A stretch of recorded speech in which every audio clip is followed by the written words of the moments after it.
I can't think. What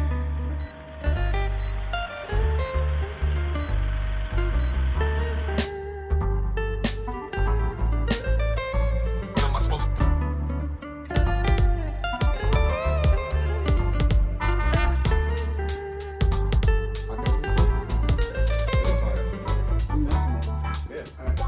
So I'm used to this first one. Alright, so that's What am Yeah, I know. supposed to? That's what. But I'm saying that's why you can practice at it. Thanks for being here, dude. Anytime. Let's start the show. Mhm. Hey guys, welcome to the Procopio Show. I'm your host Alvaro. I have my good friend William for my job. We're not gonna mention why, just in case. So if our students are watching, turn this off right now and go back to do Excel or something. What's up, dude? How you feeling? I'm feeling all right. And yourself? Nervous, man. Funny enough, you were the second person I came to tell, like, you gotta be in my showroom. You know, I came into your classroom like, dude, I'm starting a podcast. You gotta be in it. You have so much to talk about. And you just let me get this out of my chest. And I felt so alive that day. So thank you for being here, man. I'm truly grateful because you've been such a good friend to me. And yeah, I think you have a lot of wisdom to pass on to people. And I want to use this platform to share that. So, one thing I like to start with the show is, tell me your story. Well, first of all, let me give you some background. William and I, we work at the same middle school. We were friends for what, 2 years? About 2 years, yes. 2 years, right? And we became good friends in the summer, right? One day, this guy, I just saw him walking around in where I used to live with my parents. And I'm like, you live here? He was like, you live here? I'm like, yes. So after that, we started going on walks. We got together. You showed me some sword martial arts, which really hurts, but it was really cool. And we'll get into that later on. And we became friends from there. Is that right to you? Yeah, that sounds about right. Like, I was definitely surprised to know that people from the school live that close.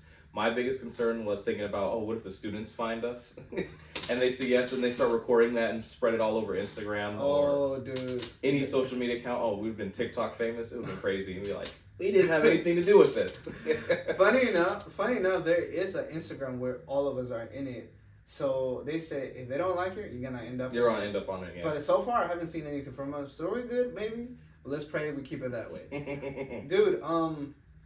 First of all, like I said, thank you for being here. I want to start the show with, tell me your story, like where you come from, where you been, and where you at right now. Share what you feel comfortable with. So one thing that I will say that has been a big part of my personhood is the fact that I've traveled a lot of places across the world as a child. Right. My family is a military background type, and so because of that, I've been to many different countries like Germany, different places in Africa like Kenya. So I've seen like different cultures and how different people operate. So it's always a stark contrast, even from being an American, sort of like how people think and how people act. And from having that influence, I can sort of see different perspectives and see different understandings on how to approach the same thing. Right. So one of the things that I've looked at from being a child, I remember one of my fondest memories was when I was in Germany.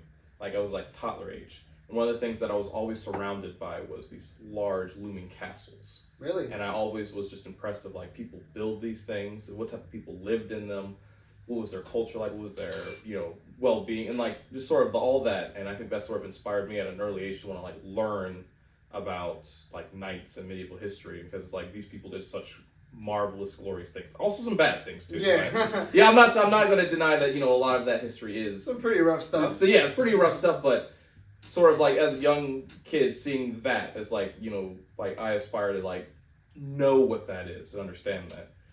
So I'll say that's one of the biggest reasons why I wanted to study with me historical European martial arts, is seeing that coolness of what that was at such a young age, and it's like, how can I discover that? So the castles were what drew you in and set you into that path. That's really cool. One thing you mentioned is that you've been through a lot of cultures, right? Mm-hmm. Do you feel like your family have adopted one style of living, maybe, of culture? They really call up to you guys and just, this is how we are right now, or we just adopted different things, so just went about it? How would you? I would say it's more so based on where we were. We would have to adopt whatever the national customs and traditions were. So I feel like where we are now sort of like been a piecemeal. Some of the things that we saw was like, oh, we liked how this group of people did this sort of thing, so we might have adopted. So I'd say it's very very like stitched together, sort of nothing really feels like it's very definite. Sort of, I would say it feels like what we have experienced and made through our journeys throughout the world. The cool thing that you mentioned about, you know, moving around is you saw ways to see a problem through different perspective because of that.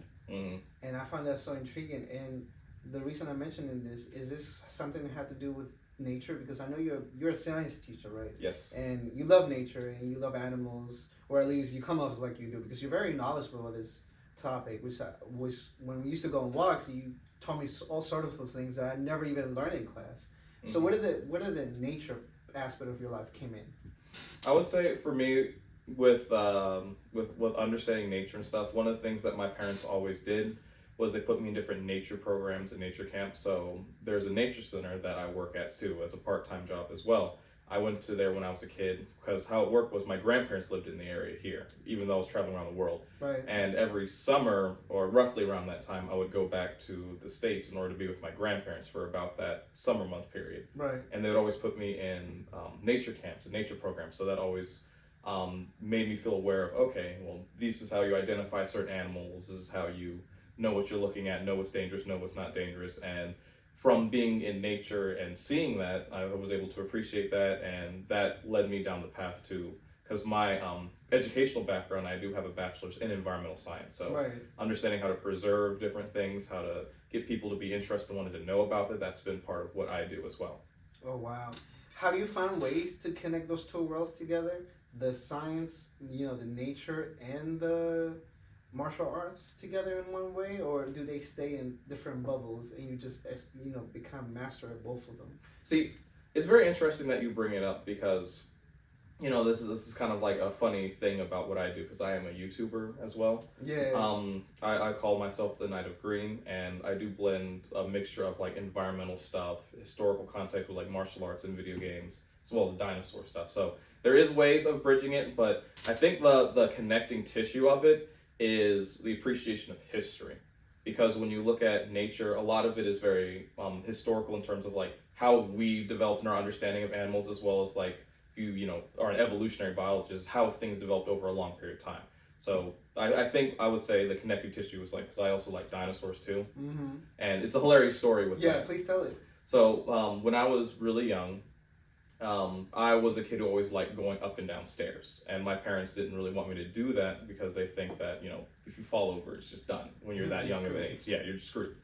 And so they had gotten me this T-Rex, this like big green scary T-Rex like plastic toy, right? Right.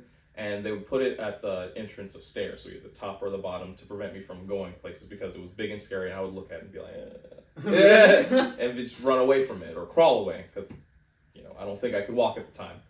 And also, you were like baby. Yeah, baby.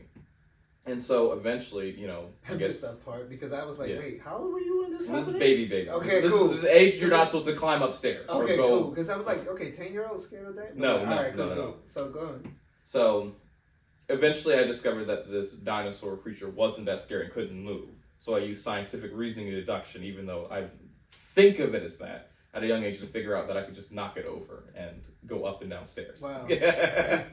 But I think, you know, it could be a traumatic experience response sort of thing. It's like, you know, I learned that this creature cannot harm me.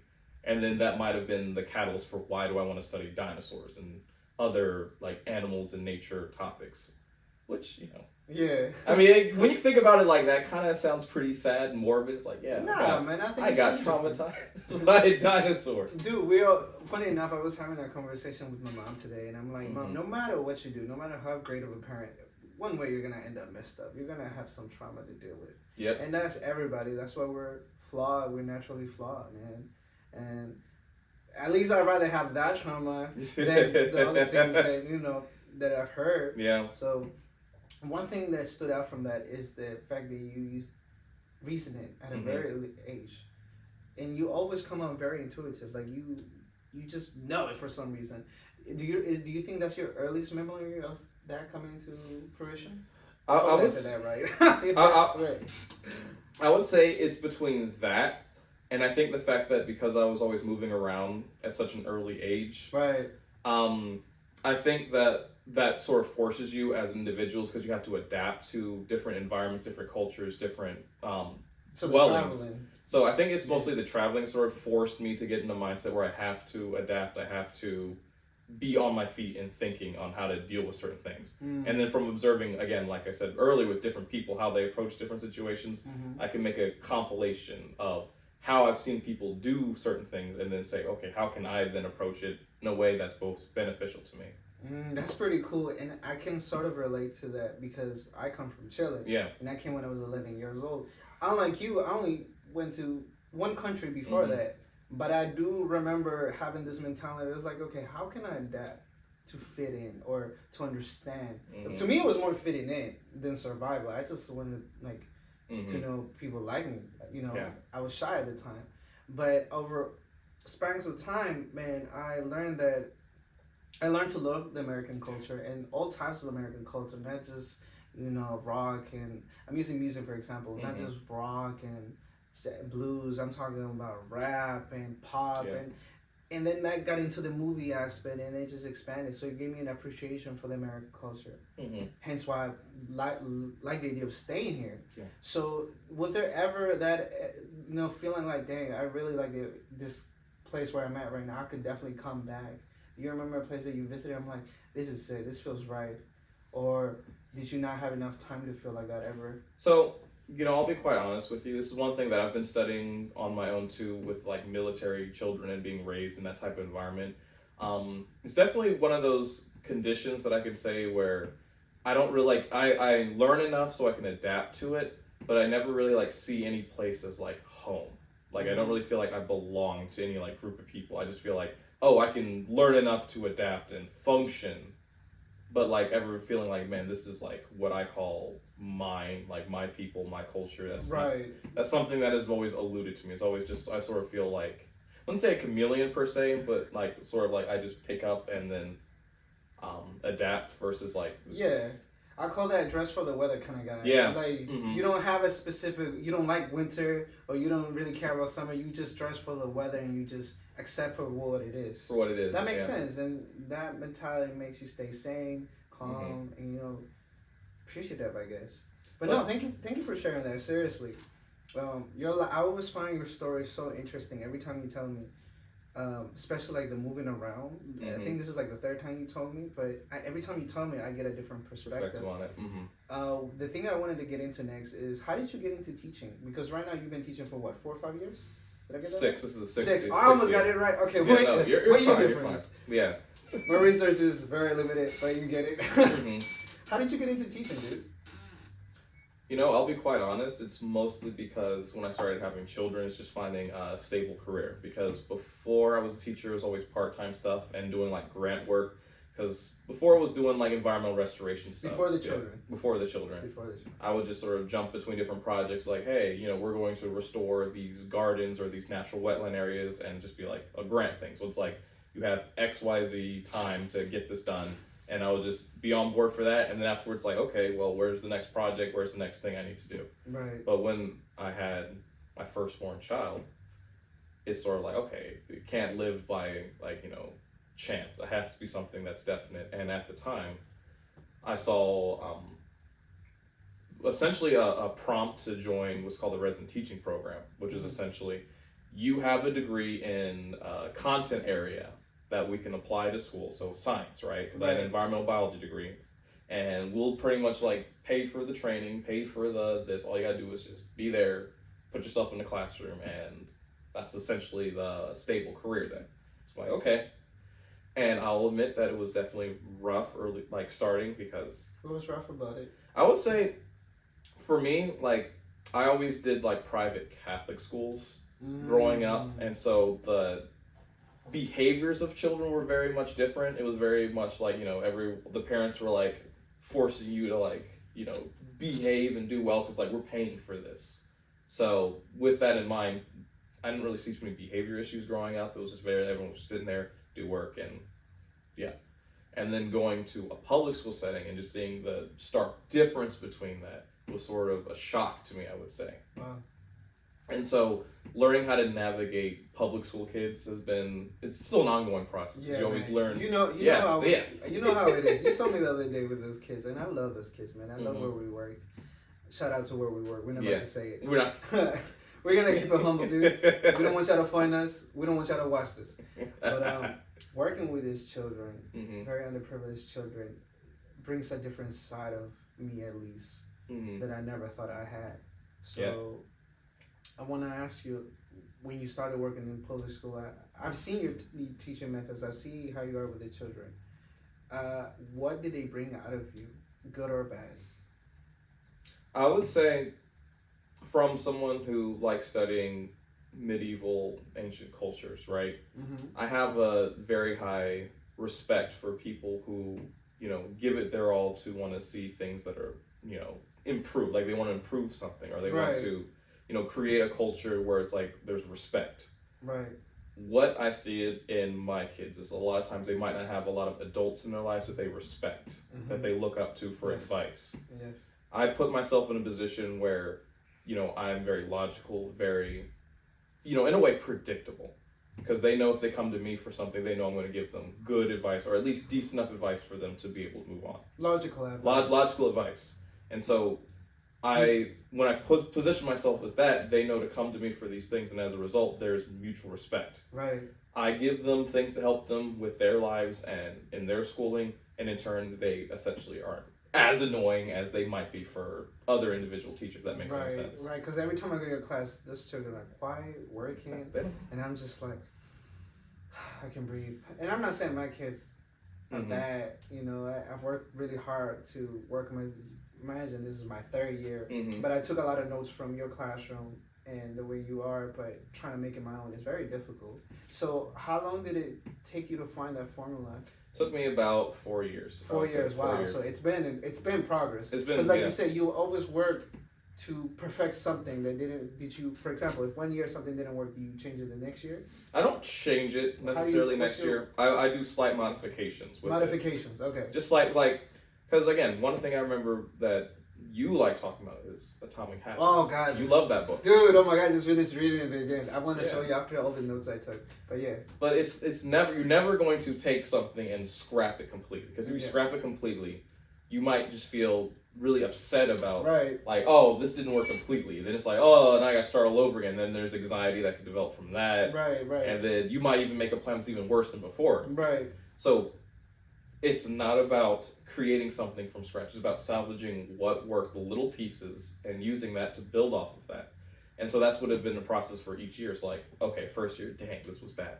What worked? Yeah. Well, for my first year, one of the biggest things that I've learned was that I had a co-teacher in my room. And one of the things that I did was, because I had a co-teacher, I was able to learn some of the tricks that they did, and then see how they implemented. The first few years trying that didn't work because I wasn't really confident in how those tips and ideas were, right? They weren't you. They weren't me yet. Yeah, it wasn't you. Yeah, okay. But once I figured out how to put my own spin with it and incorporate how my personality is with it, then it started to make more sense. And then I don't even think about it because I remember my co-teacher, after he stopped being my co-teacher, he would come to the room and say, oh, I know, that's my strategy. Shout out to the co-teacher, yo. Dude, that's so cool. A lot of what you're saying, it sounds very stoic, right? You're big on stoicism, right? Yes. And could you real quick define stoicism in simple terms for me and for my viewers, and then we can get into how did you were you always like this, or did you read something? I want to know how you came about this philosophy, which I think is quite wonderful. I'm actually getting more into it lately. But I forgot my question. No, the question is define stoicism. Yeah, define stoicism. Thank you. So stoicism is a philosophy that dictates how you behave and interact with the world around you. How you behave. How it works is within reality, within existence, there exist essentially two broad categories: things within your control and things outside of your control. Most things, unfortunately or fortunately, you can argue both ends of it, right? Most things in this world you cannot control. Yes. And that some people might be very broken up about that because they would say, oh, I want to change all these things, I want to fix all these things. But if you think about that, I think that makes it more daunting. But when you realize that because there's so much you can't control, I feel like that actually could be a sense of freedom. Because like I don't have to worry about it. Is it going to rain today or is it not? Because it's going to rain regardless if I want it to or not. That's kind of weather guy. So it's like so it's like I just have to, and so going back to this definition with the fact that there's two categories: things you can't control, things you can control. When you look at the things that you can control, like how do you respond? That's one of the biggest things. How do you respond and take the information of what's going around that you can't control? So if it's like you said with the weather, okay, well I can wear a rain jacket or a poncho, something that can respond to what it is to put me in a better position to then reap benefits from it. Right.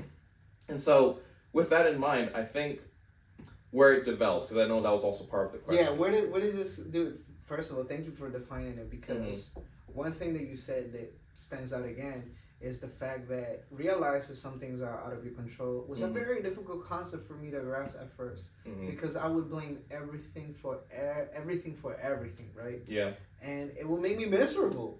But when I started taking accountability without really thinking about like, okay, what can I really do myself to put myself in a better or worse position, or what did I do before reflecting, has helped me so much, dude, that when you put those things to perspective, when we used to go on those walks, shout out for those walks, by the way.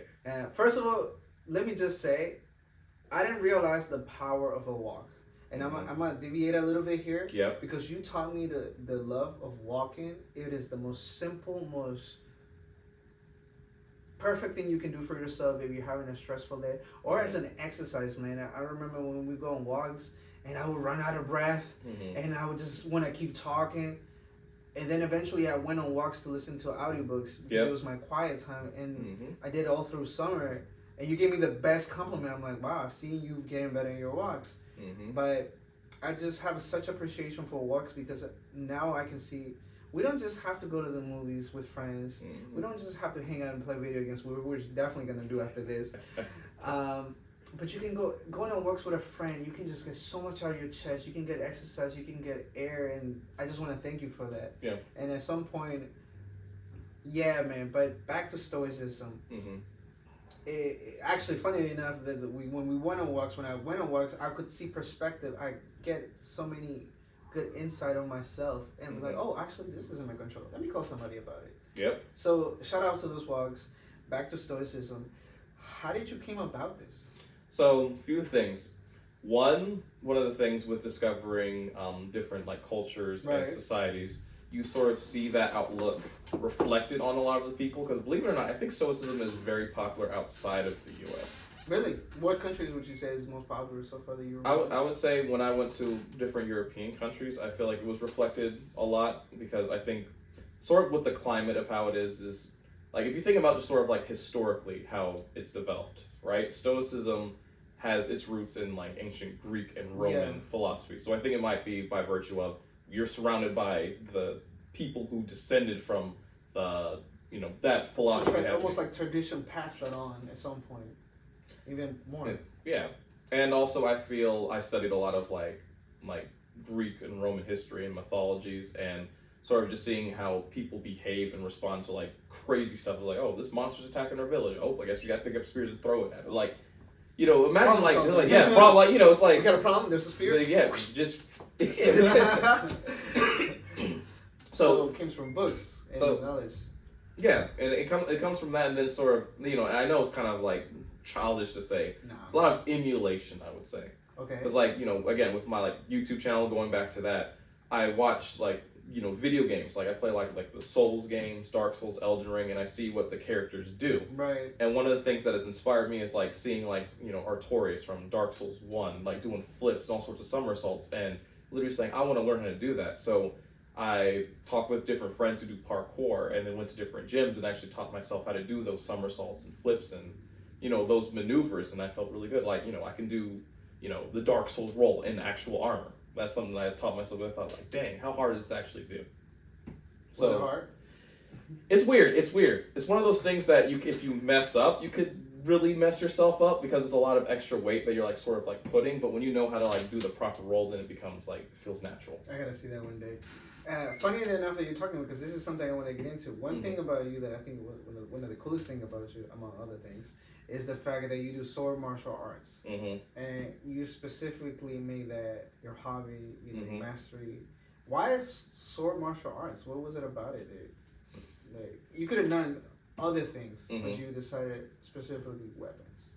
What inspired that? Actually, I guess that's my question. What inspired that? I feel like the inspiration from that comes from I was a big fan, still am a big fan of Lord of the Rings and this idea of like, you know, heroicism. Because like, here's the thing with like Lord of the Rings, right? Right. You know, it's a dichotomy, if you will, of, let's take like, you know, the main character, Aragorn. Well, one of the main characters. So I know most people say Frodo is, but Aragorn, right? Yeah, Aragorn. Shout out to Aragorn, dude. Like, dude, think about it. Dude is straight up, he has a giant sword, two-handed sword, and he's like cleaving through like dozens of people, right? But he also is an individual who is very compassionate, very caring for his friends and his family. He's very like, kind. He's very kind. It's like a dichotomy. It's like, how can you have a guy that's both noble and like wonderful, but also like battling and like going to town with like, oh yeah, see those guys? Oh yeah, there's some undead people who are like some of the strongest people. Okay, and he literally walks up to like the strongest people in the known continent and like starts like boxing them and like throwing fire. Like think about that for a second. Like think about that. Like imagine, right? It's like, oh yeah, what are we fighting? Okay, we're fighting 9 ring wraiths. These dudes are literally like undead dudes who like literally their whole purpose is they can make people like corrupt people's souls and make people feel despair. I know we're getting off target. We love science fiction, man. This is nothing. But imagine that you're going against something that their power is to make you feel despair and hopelessness. Right. And you see them like literally they walk on the battlefield and people just straight up just like fall over like, oh, like we ain't gonna fight. This dude walks up by himself with a torch and starts going like it takes a special kind of person to literally walk up to the embodiment of despair and hopelessness and try to fight that. Like I have the Blu-rays. I watched it. Is that where? Because I know that weapon is one of your favorites, right? Mm-hmm. Is that where it came from? Yes, because specifically his weapon would be the equivalent of a European longsword. Longsword. Tell me a little bit about that. So we can educate. We can learn something today. So I'll be quite honest. The longsword traditions, how it works is essentially there's different medieval writers, right? Right. For the time period, they wrote treatises or basically books on how to fight with certain weapons, right? Really? Yes. So essentially, what I study is called the Lichtenauer series, which is essentially this dude from ancient Germany. He essentially figured out, okay, these are the best ways to fight logistically with a sword. Right. And then so he passed down his traditions, and some of the students were able to write those down in books and sort of like present that as like, okay, do you want to win at sword fights? Well, here's a book on how to. Here are different techniques on how to. So if the person does this, you can respond in these sort of actions. Counter moves. Counter moves. Nice. Almost like in a video game where you have like, there's moves once you unlock it, and it tells you, oh, this is a parry attack. That's cool, man. Do you think it has? Have you always been? You're a very disciplined guy. Mm-hmm. And one thing about you is when you say you're gonna do something, you do it. Mm-hmm. Do you believe, or do you feel like this martial arts have helped you in that way, shape that form, or have you always been like this in the discipline aspect when it comes to martial arts and your other skills? I feel like I always had the discipline. I felt that the thing with the martial arts, I didn't know that there was avenues to learn it until, like, I've been learning it for about over a decade now. Right. I never realized that people wanted to do this stuff or, like, there was the resources there. I always thought it was very nebulous before I did that because, like, I had a friend who does ninjutsu and studies Japanese martial arts, so I already knew that avenue was there. But I was like, not saying I hate that stuff because, by virtue of training with him for so many years, it's kind of really hilarious because... Please. But it's really hilarious because when I first went to an historical European martial arts gym, right? Right. Because I was training in Japanese martial arts for so many years, when I actually got into sparring events and stuff, people say that I fight like a samurai. Really? Despite the fact that, I'm there learning historical European martial arts. So almost like that discipline transfer over. Yeah. That's so cool, man. We definitely gotta show that at some point. Dude, you've shared so much today, and Mhm. I've learned more. Like I said, every time we talk, I learn so much about you. Do you think this sword martial arts could benefit not only children but adults? And so, in what way would you think? So, this is one of the things that I would say is a little bit controversial, but Right. I think with learning martial arts, learning like swordsmanship, or learning like just how to like box, or how to like kick, like how to defend yourself, right? Yeah. I feel like it's sort of the thing. How do I best explain this without like trying to make it sound like it's not as bad? I believe that every human inside of them is essentially inherently a monster. Right. And that sounds bad, and that sounds very like, oh dang, you think people are evil or whatever. Yeah, No, they're bad. but I don't see that monster as something that you have to fear or hate or think that is as evil.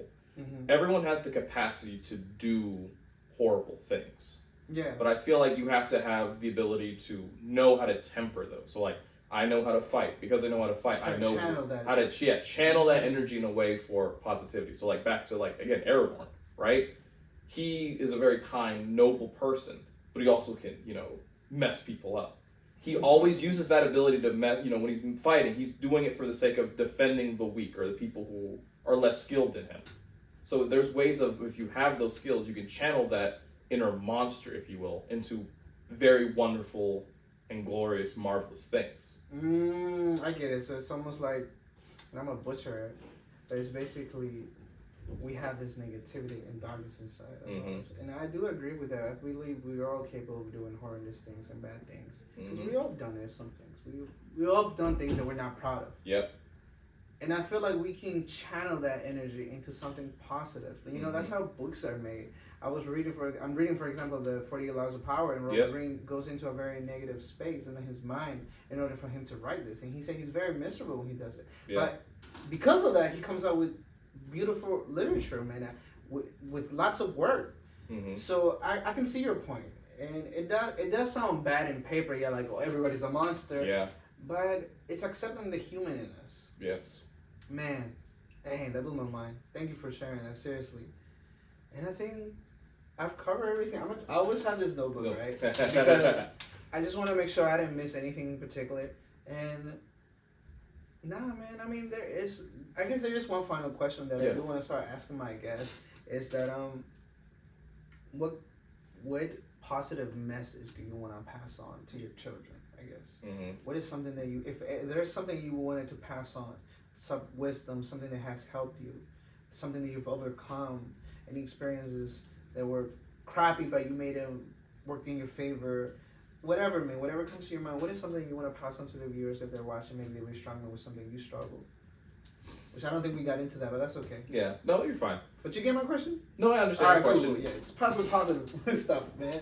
We're good. And this is, I know it's a phrase. There's this particular phrase for it. And if anyone knows what the phrase is, because like once they say it, I'll like, yeah, I know the phrase. Yeah. But it's essentially the phrase roughly translates to this idea that one day you will die, and that sounds really morbid and depressing, but it's actually very uplifting in the sense that you go through these experiences, very negative, very horrible experiences, but at one point when you die, it's gonna not mean anything. So it's like if you were embarrassed that something happened to you, it's like, dang, I really messed up that date with that girl. She wasn't about it. Yeah.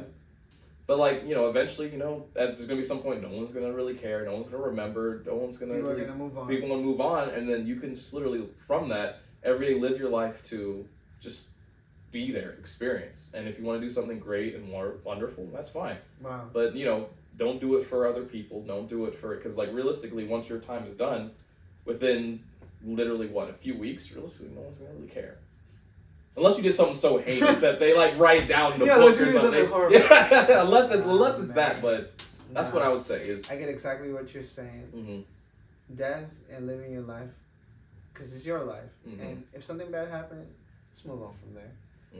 Thanks, dude. Thank you for being here. I love you, man. Love you too. And that's a wrap. Let's go get some pizza, dude. I'm hungry. I'm about to get some water.